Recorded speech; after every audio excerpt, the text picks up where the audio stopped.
네, 감사합니다. 임성훈 목사입니다. 목사라는 말이 참 아직은 참 입에 붙지 않네요.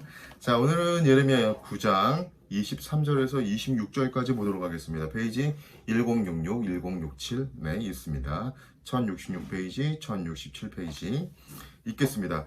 여호와께서 이와 같이 말씀하시되 지혜로운 자는 그 지혜를 자랑하지 말라. 용사는 그 용맹을 자랑하지 말라. 부자는 그의 부함을 자랑하지 말라. 자랑하는 자는 이것으로 자랑할지니 곧 명철하여 나를 아는 것과 나 여호와는 사랑과 정의와 공의를 땅에서 행하는 자인 줄을 깨닫는 것이라. 나는 이 일을 기뻐하노라. 여호와의 말씀이니라. 여호와의 말씀이니라. 보라, 날이 이르면 할례 받은 자와 할례 받지 못한 자를 내가 다 벌하리니 곧 애굽과 유다와 에돔과 암몬 자손과 모압과 및 광야에 살면서 살적을 깎은 자들에게라. 무릇 모든 민족은 할례를 받지 못하였고 이스라엘은 마음의 할례를 받지 못하였느니라 하셨느니라. 아멘. 네, 감사합니다. 오늘 말씀의 9장에 잠깐 요약을 좀 하고 말씀을 좀 들어가도록 하겠습니다. 네, 일단 9장의 전체적인 맥락은요, 예레미야의 유다 백성의 불순종과 불신앙, 그리고 이난 자신의 절망을 시 형식으로 토로하고 있는 겁니다. 이어서 유다와 예루살렘에 임박한 심판을 초상집에 비유하고 있습니다. 굉장히 실감나게 비유하고 있죠. 그리고 선지자는 모든 민족에게 여호와를 알고 그분만 섬길 것을 촉구하면서 여호와께 순종하지 않는 자들에게 임할 징벌을 경고하고 있습니다. 네, 우리도 한 걸음 더 들어가 보도록 하겠습니다.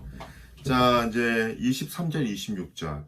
그러니까 9장을 마무리하면서 교훈적인 메시지를 이제 우리가 독자로서 우리가 받을 수 있는 건데요. 23절부터 26절은 두 문단으로 나눌 수 있어요. 첫 번째는 23절부터 24절까지입니다. 여기는 유다 백성들 앞에 이 두 가지 선택의 길이 놓여 있는 것을 이제 말하고 있는 거죠. 하나는 인간적인 지혜와 힘과 많은 사람들이 좋아하는 거죠. 의지하고 자랑하는 삶이고, 다른 하나는 인애와 공평과 정직을 행하는 삶이라는 겁니다. 본문은 유다 공동체의 안정과 삶의 질이 유지될 수 있는 유일한 길은 지금까지 믿었던 이 안전에 대한 왜곡된 환상이 아니라 하나님을 아는 실제적인 관계성에 달려 있음을 지적합니다. 실제적인 관계성. 제가 오늘 이제 학교 수업을 갔다 왔습니다. 성교대학원 학교 수업을 갔다 왔는데, 우리가 성교를 배우잖아요. 근데 오늘은 성교신학에서 특별히 각자 가고 싶은 선교지도 다녀왔던 선교지에 대해서 거기에 문화, 역사, 또 어떻게 선교를 행했는지에 대해서 설명하는 시간을 가졌습니다. 원래 주어진 시간이 학생에게 30분이었는데 1시간 20분을 사용하셔서 조금 길긴 했지만 어쨌든 이번에는 일본에 대해서 일본에서 21년, 24년 정도 이렇게 23년, 22년, 23년 정도 선교하고 오신 어떤 여자 선교사님께서 이제 거기에 대한 문화, 또 교회의 어떤 현황, 또 자기가 어떻게 복음을 전했고 어떤 걸 했는지를 약간 선교 보고식으로 이제 우리 원우들에게 이야기를 해줬는데 굉장히 실제적으로 이제 와닿았습니다. 선교라는 것도 그렇죠. 그래서 교수님이 코멘트 하시기를 우리가 책상에서 이렇게 배우는 거, 책상에서 선교가 어떻고 선교가 어떻습니다. 근데 현장을 안 가보면 지금 모르는 거죠. 현장에 가서 어떤 삶이 있는지, 어떤 사람들의 문화가 있고, 어떤 사람들의 이런 뭐라고 해야 되나, 여러 가지 이런 우리가 아는 것과 다른 부분들이 있는지 이런 걸 모르는 거예요. 실제로 어떤 선교지에서는 어떤 나라였는데 그 나라는 양이 없답니다. 양. 그래서 이 어린 양을 표현하기가 너무 힘들어서 그 나라에 있는 이 돼지죠, 돼지. 거긴 돼지가 친숙한데 돼지 새끼로 어린 양을 표현했대요. 이게 다르잖아요. 근데 실제로 가보면 그 나라의 그 상황이 너무 다른 거예요. 그래서 그거를 그렇게 표현했대. 그래서 거기는 양보다 돼지 새끼 예, 돼지 새끼로 오신 예수님.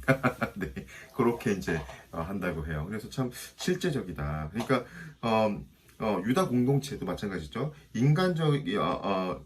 지금까지 안전한 삶과 질이 유지될 수 있는 유일한 길이 지금까지 믿었던 어떤 안전에 대한 그 어떤 왜곡된 환상이 아니고 하나님을 아는 실제적인 관계성에 달려 있음을 이제 알아야 한다라고 진짜 예레미야가 이야기했던 거죠. 그러니까 그것을 알았어야 됐어요.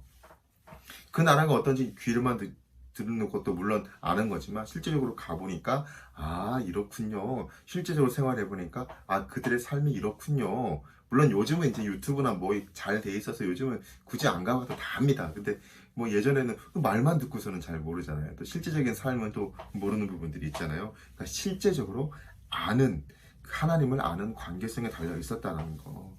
네, 이게 중요하다는 거죠. 하나님께서 기뻐하시는 삶은 바로 사랑과 공평과 정의를 이 땅에서 행하는 건데요. 사랑과 공평과 정의는 하나님의 속성이죠. 따라서 하나님의 백성들이 추구해야 될 이상적인 가치라는 겁니다. 그러니까 하나님의 백성들은 무엇을 자랑해야 됩니까? 자, 우리가 자랑해야 될 게 무엇입니까? 우리가 자랑해야 될 거. 네, 예전에 뭐 기독교인들 네, 이렇게 TV에 뭐 재벌 1세, 2세로 막 나와가지고 그 드라마 같은 데 나와서 뭐 휘황찬란한 뭐 멋진 명품 백과 뭐 어떤 멋있는 몇백만 원 하는 무슨 정장과 그 뭐 저 또 스포츠카 뭐 이런 또 이런 거를 자랑하겠습니까? 우리가 자랑할 것이 무엇입니까?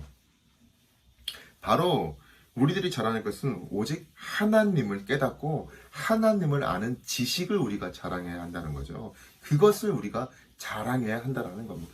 예레미야가 지금 이스라엘에게 이렇게 토로하면서 이야기하는 게 바로 이것을 알아야 한다는 거죠. 두 번째 문단은 25절부터 26절까지는 할례를 통해서 하나님의 이 심판을 설명하고 있습니다.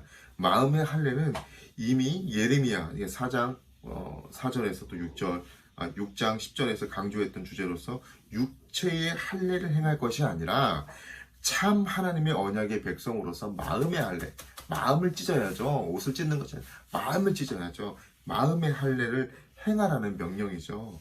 마치 뭐 시온산에 성전이 있다 하더라도 예루살렘에 안전이 보장되지 못했던 것처럼 할례도 마음의 할례를 행할 때야만 안전이 보장될 수 있다라는 겁니다. 그러니까 26절은 육체의 할례를 행하여 할례의 상징적인 어떤 의미만 중요시하는 그런 사람들이 있잖아요. 그런 사람들과 할례 받지 못한 백성들을 아주 동일선상에서 이렇게 보는 거예요.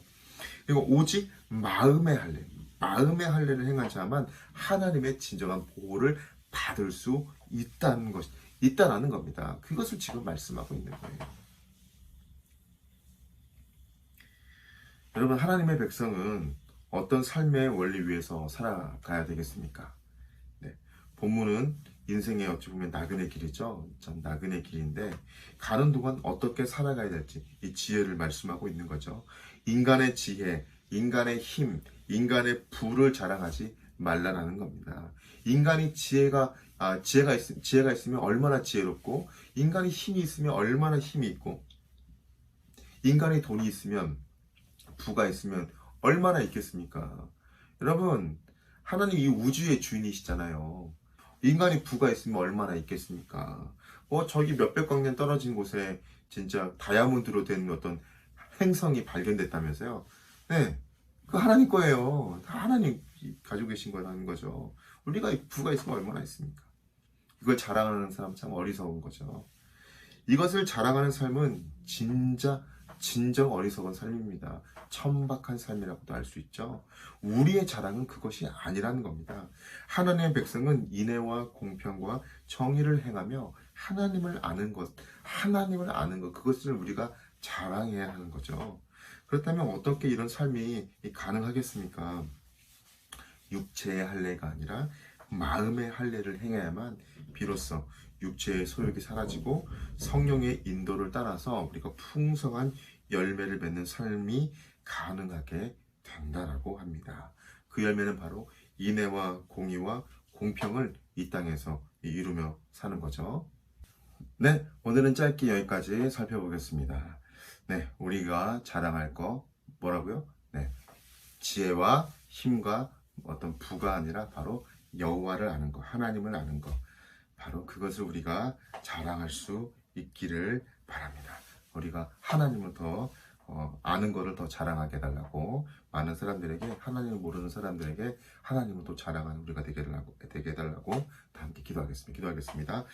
하나님 감사합니다. 주님의 은혜 진심으로 감사합니다. 하나님을 아는 것을 자랑하는 우리가 되게 도와주시옵소서.